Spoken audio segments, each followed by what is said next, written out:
മോഹൻലാൽ, ശ്രീനിവാസൻ എന്നിവർ ഒരുമിച്ച് അഭിനയിച്ച അയാൾ കഥയെഴുതുകയാണ് എന്ന ചിത്രത്തിലെ കോമഡി മെഗാ ഹിറ്റ്. സർ, മഞ്ചാടി വാര്യരുടെ മുതലാളി എഡിറ്റർ വന്നിട്ടുണ്ട്. ഓഹോ, വരാൻ പറയൂ. Yes sir. ഭരണകക്ഷിക്ക് പാദസേവ ചെയ്യാനൊന്നുമല്ലടോ ഞാൻ പത്രം നടത്തണേ. ഞാനിപ്പോ പോലീസ് സ്റ്റേഷനിൽ നിന്നാ. ഏയ്, ലോക്കപ്പിലൊന്നും അല്ലടോ. സാർ ഇരിക്കണം. ഞാൻ മഞ്ചാടിയുടെ ഒരു സ്ഥിരം വായനക്കാരനാ. ആണോ? ഞാൻ മാമച്ച മുതലാളി. ഇതെന്താണ് സാർ സംഭവിച്ചത്? സാഗർ കോട്ടപ്പുറം ലോക്കപ്പിലാണോ? ആളിനെ ഇപ്പോ സർക്കിൾ ഓഫീസിലേക്ക് കൊണ്ടുപോയിരിക്കാം. എന്തിനെ? ഇൻട്രോഗേഷൻ. എന്താ പറഞ്ഞേ? ചോദ്യം ചെയ്യൽ. നമുക്ക് അയാളെ എത്രയും പെട്ടെന്ന് ജാമ്യത്തിനെടുക്കണല്ലോ. ഇനി കോടതിയിൽ നിന്ന് ജാമ്യം കിട്ടൂ. സാറിന് കാപ്പിയോ ചായയോ അത് തണുത്ത വല്ലതും? സദ്യ ഉണ്ണാൻ ഞാൻ വേറൊരു ദിവസം വരാം. ഇപ്പൊ എന്തെങ്കിലും അടിയന്തരമായി ചെയ്തേ പറ്റൂ. എന്റെ മഞ്ചാടി 3 ലക്ഷത്തിൽ നിന്ന് ഒറ്റയടിക്ക് 6 ലക്ഷമാക്കിയതിൽ കോട്ടപ്പുറത്തിന്റെ പങ്ക് ചില്ലറയൊന്നും അല്ല. സാർ, ഈ റേപ്പ് ചെയ്യപ്പെട്ടു എന്ന് പറയുന്ന തഹശീൽദാരുടെ നാവിൻ തുമ്പത്ത കോട്ടപ്പുറത്തിന്റെ ഭാവി. പെണ്ണുങ്ങൾക്കാണല്ലോ ഇപ്പൊ നിയമത്തിന്റെ എല്ലാ സംരക്ഷണവും. കോട്ടപ്പുറം സാറും തഹശീൽദാരും തമ്മിൽ നേരത്തെ ഒരു വടംവലി ഉണ്ടായിരുന്നു. അതിന്റെ പ്രതികാരമാവാനും മതി. എന്തായാലും സാർ ഈ തഹശീൽദാരെ ഒന്ന് കണ്ട് ഒരു അമിക്കബിൾ സെറ്റിൽമെന്റ് ശ്രമിക്കുന്നതാ ബുദ്ധി. എന്റെ അനുവാദം ഇല്ലാതെ എന്റെ വീട്ടിൽ കയറിയവനൊക്കെ അതിന്റെ ഫലം അനുഭവിച്ചിട്ടുണ്ട്. ബഹുമാനപ്പെട്ട തഹസിൽദാർ, ഇതൊരു ജീവൻ മരണ പോരാട്ടമാണ്. ഉടൻ വരുന്നു. സാഗർ കോട്ടപ്പുറത്തിന്റെ പുതിയ നോവൽ എന്ന് പരസ്യം ചെയ്തിട്ട് ആഴ്ച 3 കഴിഞ്ഞു. ഞാൻ മാപ്പ് പറയാം, കാല് പിടിക്കാം. കോട്ടപ്പുറത്തിന്റെ പേരിലുള്ള കേസ് പിൻവലിക്കണം. ദയവ് ചെയ്ത് അയാളെ കഥ എഴുതാൻ അനുവദിക്കൂ. ഇനി ഒരിക്കലും അയാൾ കഥ എഴുതരുത്. മലയാള സാഹിത്യത്തിൽ മഞ്ചാടി എന്ന വാരികയ്ക്കും സാഗർ കോട്ടപ്പുറം എന്ന നോവലിസ്റ്റിനും ചവറ്റുകൊട്ടയിലാണ് സ്ഥാനം. 6 ലക്ഷമാണ് ഞങ്ങളുടെ സർക്കുലേഷൻ. അതിൽ കൂടുതൽ സർക്കുലേഷനുള്ള ചവറുകൾ വേറെയുണ്ട്. യഥാർത്ഥത്തിൽ കോട്ടപ്പുറം നിങ്ങൾ റേപ്പ് ചെയ്തോ? Get out. I said get out.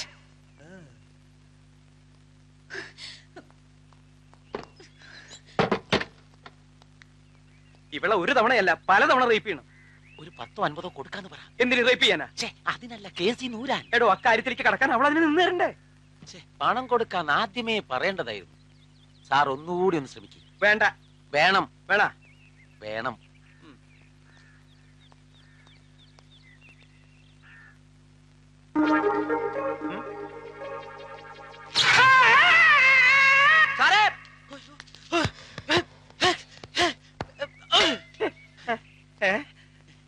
Power cut സമയത്ത് വരാം.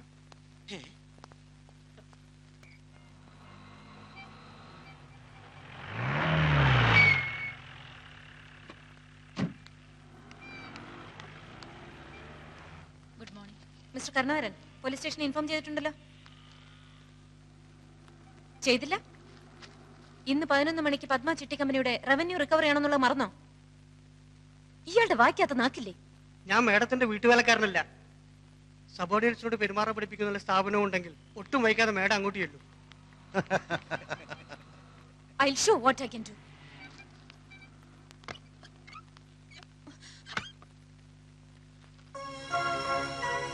When the present Tahsildar is reluctant to hand over the charge to the newly promoted and transferred Tahsildar, he himself can assume the charge.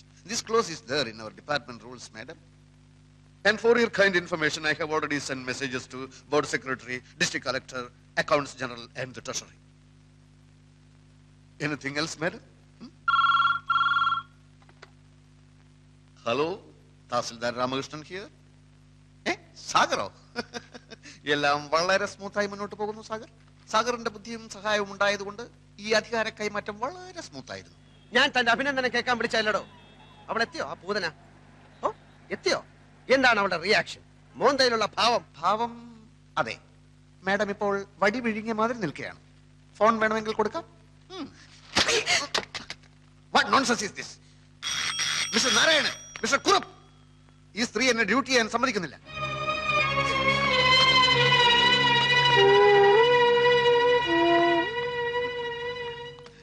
സാറിനെ സമ്മതിച്ചിരിക്കുന്നു. ഇതിന്റെ പത്തി താഴ്ന്ന് ഞങ്ങൾ ആദ്യമായിട്ട് കാണുക. കോളേജ് NCCയിൽ ഉണ്ടായിരുന്നപ്പോ ബെസ്റ്റ് കറേജിയസ് കേഡറ്റ് അവാർഡ് വാങ്ങിച്ചവനാ ഞാൻ. ഹലോ ഹലോ, താൻ എന്ത് മാങ്ങാ തുലിയാണ് അവിടെ കാണിക്കുന്നത്? എന്താ അവിടെ സംഭവിക്കുന്നത്? ചില പൊട്ടലും ചീറ്റിലും ഒക്കെ കേൾക്കുന്നുണ്ടല്ലോ. എന്താ ഫോൺ തട്ടിത്തെറിപ്പിച്ചോ? അത് കുഴപ്പമില്ല, അത് കുഴപ്പമില്ല. അവളിപ്പോ എവിടെ? അവളെ ഞാൻ തകർത്തു സാഗറെ. ഇനി അവൾ ഈ ഏരിയയിൽ വരില്ല. അയ്യോ, വാതിലടച്ചു. വാതിലടക്കി? പൂട്ടിട്ട് പൂട്ടി എന്നാ തോന്നുന്നേ. അതെ, പൂട്ടി. എങ്കിൽ രക്ഷപ്പെട്ടു. അകത്തായവൻ രക്ഷപ്പെട്ടെന്നു. മിനിറ്റുകൾക്കകം അവിടെ എന്താണ് സംഭവിക്കാൻ പോകുന്നതെന്ന് ഞാൻ കാണിച്ചു തരാം. വാതിലൊന്നും ചവിട്ടി പൊളിക്കാൻ ശ്രമിക്കരുത്. കുറച്ച് കഴിഞ്ഞ് ഞാൻ വിളിക്കാം. Okay okay. ഹലോ ഹലോ, ആ മാതൃഭൂമി ഓഫീസല്ലേ? Hot news, hot news. ഉടൻ തന്നെ താലൂക്ക് ഓഫീസിലെ കുറെ റിപ്പോർട്ടർമാരെ അയക്കുക. നിരപരാധിയായ ഒരു തഹസിൽദാരെ മുൻ തഹസിൽദാർ മുറിക്കാത്തിട്ട് പൂട്ടിയിരിക്കുന്നു. ഈ അകത്തുള്ള തഹസിൽദാർ ഒരു തുള്ളി പച്ചവെള്ളം പോലും കുടിക്കാനാകാതെ മരണത്തോട് മല്ലിട്ടുകൊണ്ടിരിക്കുകയാണ്. ഉടൻ തന്നെ അയക്കുക. ഹലോ, മനോരമല്ലേ? Hot news. നിരപരാധിയായ ഒരു തഹസിൽദാരെ വേറൊരു തഹസിൽദാർ മുറിക്കാത്തിട്ട് പൂട്ടിയിരിക്കുകയാണ്. ഈ അകത്തുള്ള തഹസിൽദാർ ഒരു തുള്ളി പച്ചവെള്ളം പോലും കുടിക്കാതെ മരണത്തോട് മല്ലിട്ടുകൊണ്ടിരിക്കുകയാണ്. എളുപ്പമായിരിക്കും.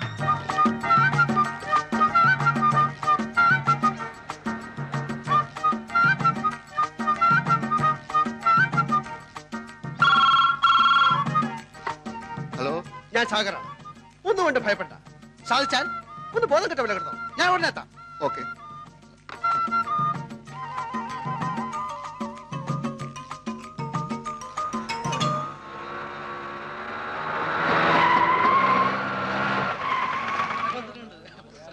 തഹസിൽദാർ അകത്തിട്ട് പൂട്ടിയോ? നിങ്ങളാരാ? മാഡം, ഞങ്ങൾ പത്രത്തിൽ നിന്നാ. തഹസിൽദാർ ഇവിടെ മരണവുമായി മല്ലിട്ടുകൊണ്ടിരിക്കാൻ അറിഞ്ഞു. നോൺസെൻസ്. ഇവിടെ അങ്ങനെ ഒരു സംഭവമില്ല. കൊല്ലരുതേ, കൊല്ലരുതേ, ഒരു പാവം തഹസിൽദാരെ കൊല്ലരുതേ, കൊല്ലരുതേ, കൊല്ലരുതേ, കൊല്ലരുതേ, തഹസിൽദാരെ കൊല്ലരുതേ. ഇവിടെ തഹസിൽദാരെ പൂട്ടിയിട്ടിരിക്കുന്നത് അവിടെ. രക്ഷിക്കണം, അദ്ദേഹത്തെ രക്ഷിക്കണം. തഹസിൽദാരെ, തഹസിൽദാരെ കാറ്റ് പോയി തോന്നുന്നു. തഹസിൽദാരെ കാറ്റ് പോയി. ഫോട്ടോ എടുക്ക്. തഹസിൽദാരെ കാറ്റ് പോയി. ഫോട്ടോ എടുക്ക്, ഫോട്ടോ എടുക്ക്. കളർ ഫോട്ടോ എടുക്ക്, കളർ ഫോട്ടോ.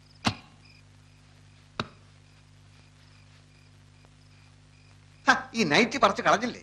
എടോ, വേറെ ഉടുക്കാനൊന്നുമില്ലടോ. മാത്രമല്ല അടിയിൽ ഞാനൊന്നും ഇട്ടിട്ടില്ല. ഈ മുണ്ടെടുത്തോ. ഈ ജുബ്ബ ഇച്ചിരി വലുതാണോ എന്ന് സംശയമുണ്ട്. വലിയ ജുബ്ബ എനിക്കിഷ്ടം.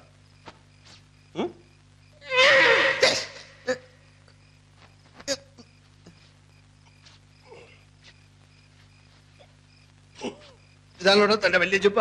എന്ത് പറ്റി? ഞാനിട്ടപ്പോ നല്ല വലിപ്പമുണ്ടായിരുന്നു. താൻ വെറും ആചാന ബാഹുവല്ലേ? അതുപോലാണോ ഞാൻ? பெரியோர்களே, என் அன்பு தாய் குலமே, என் ரத்தத்தின் ரத்தமே, இந்த அண்ணன் சொல்றது என்னன்னு വെച്ചാ ഞാൻ ഇപ്പോ വരാം. സാഗർ, എവിടെ പോവാ? അവളെ കാണാൻ. എവളെ? അവളെ തന്നെടോ. സാഗറെ, അത് വേണ്ട. എനിക്കൊരു അബദ്ധം പറ്റിയാണെന്ന് അറിഞ്ഞിട്ടും പോലീസ് ഇൻസ്പെക്ടറോട് കേസാക്കാൻ അവൾ എന്തിനാണ് പറഞ്ഞതെന്ന് അറിയണമല്ലോ. അത് ആപത്താണ് സാഗർ. തന്റെ ഈ പോക്ക് എന്റെ ജോലി എന്നേക്കുമായി വെള്ളത്തിലാക്കാനുള്ള പോക്ക. അല്ലെങ്കിലും തന്റെ ജോലി പോക്ക. പറഞ്ഞു കേട്ടെടുത്തോളം തന്നിഷ്ടക്കാരിയും അഹങ്കാരിയുമായ അവളെ 4 തെറി പറഞ്ഞില്ലെങ്കിൽ ഈ സാഗർ കോട്ടപ്പുറത്തിന് ഉറക്കം വരില്ലടോ. എങ്കിൽ താൻ പോയിട്ട് വാ. തന്റെ ഓരോ തെറിയും എന്റെ ശവപ്പെട്ടി മേലുള്ള ഓരോ ആണിയായിരിക്കും. താനൊക്കെ ഇത്ര ഉള്ളടോ. എടോ, ഞാൻ പോകുന്ന ഈ മാസ്ക് അവർക്ക് കൊടുക്കാനാ. പിന്നെ എന്റെ സഞ്ചി അതിനകത്തിരിപ്പുണ്ട്. എന്റെ സ്ഥാവര ജംഗമ വസ്തുക്കൾ മുഴുവനാ സഞ്ചിക്കാത്ത.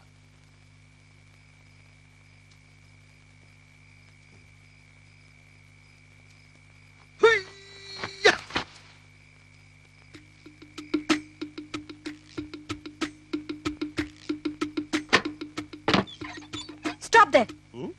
I said stop there. ആ സമയത്ത് വെള്ളം അടിച്ച് ഞാൻ അലമ്പായിരുന്നു. ഇപ്പൊ ഞാൻ നോർമലാണ്.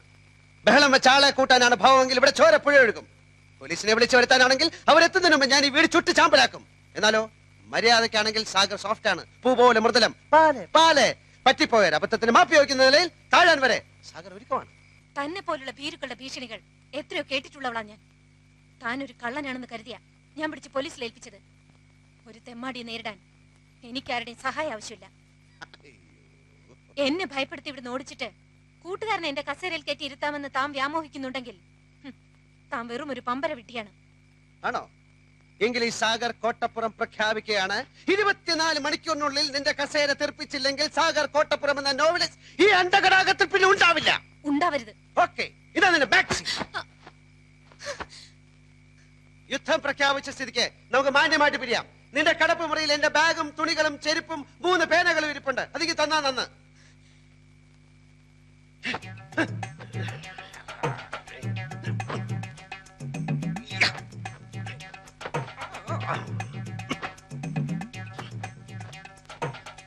ഇതുകൊണ്ടുള്ള എന്റെ ആവശ്യം കഴിച്ചു. ഇതാർക്കും വേണ്ടെങ്കിൽ ഈ അന്ധകാരത്തിനെ പതപ്പിക്കാനുള്ള മേലാട പോലെ ഇത് അവിടെ കിടക്കട്ടെ. നിന്റെ ഒരു കാര്യം കൂടെ എടുത്ത് ഞാൻ ഉപയോഗിച്ചു. പല്ല് തേക്കാൻ നിന്റെ ടൂത്ത് ബ്രഷ്. താല്പര്യമുണ്ടെങ്കിൽ നിനക്ക് ഇനി അത് ഉപയോഗിക്കാം, ഇല്ലെങ്കിൽ അത് കളയാം.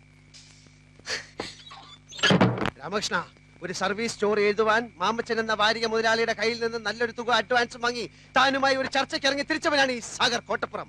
പക്ഷെ കോട്ടപ്പുറത്തിന്റെ മനസ്സിൽ ഇപ്പൊ കഥയില്ല, കഥാപാത്രങ്ങളില്ല, പതഞ്ഞു പൊങ്ങുന്ന പ്രതികാര വാഞ്ച മാത്രം. നമ്മുടെ മുന്നിൽ ഡോക്ടർ അംബേദ്കർ എഴുതിയ ഇന്ത്യൻ ഭരണഘടനയുണ്ട്. ചാർജ് ഒഴിയാൻ കൂട്ടാക്കാത്ത സർക്കാർ ഉദ്യോഗസ്ഥയും അഹങ്കാരിയുമായ ഒരു പെണ്ണിനെ തുരത്തി ഓടിക്കാനുള്ള സർവീസ് നിയമങ്ങളിൽ ലൂപ്ഹോൾസ് ഉണ്ട്. ഇല്ലെങ്കിൽ ഞാൻ ഉണ്ടാക്കും. കാരണം ഇത് ഇന്ത്യ മഹാരാജ്യമാണല്ലോ. 24 മണിക്കൂറിനകം അവളെ കെട്ടുകെട്ടിക്കാൻ തയ്യാറായിക്കൊള്ളു. കുറെ സ്റ്റഡി കോളുകൾ ചെയ്യേണ്ടി വന്നേക്കും. പക്ഷെ ലൂപ്ഹോൾസ് കിട്ടാതെ സാഗർ കോട്ടപ്പുറം മടങ്ങി വരില്ല.